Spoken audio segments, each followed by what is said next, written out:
Ես հայտարարում եմ ընդդիմադիր ուժերի համախմբման պրոցես, քանի որ մենք այդ սխալը թույլ տվեցինք ընտրություններից առաջ, շատ ընդդիմադիր ուժեր, որոնք միգուցե ազնիվ պայքարում էին, բայց գերագնահատեցին իրենց ուժերը, շատ ընդդիմադիր ուժերի հետ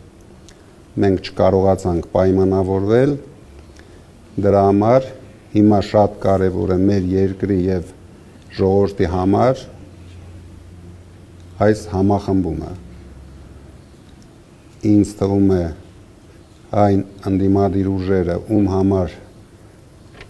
թանկ է մեր երկիրը, կարձագանքեն եւ մենք անպայման կստեղծենք հետընտրական ընդդիմադիր կոալիցիա։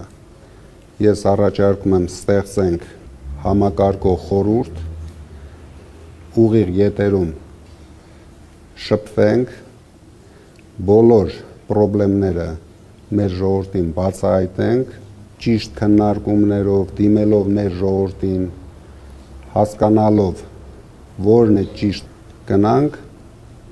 այդ քայլերով։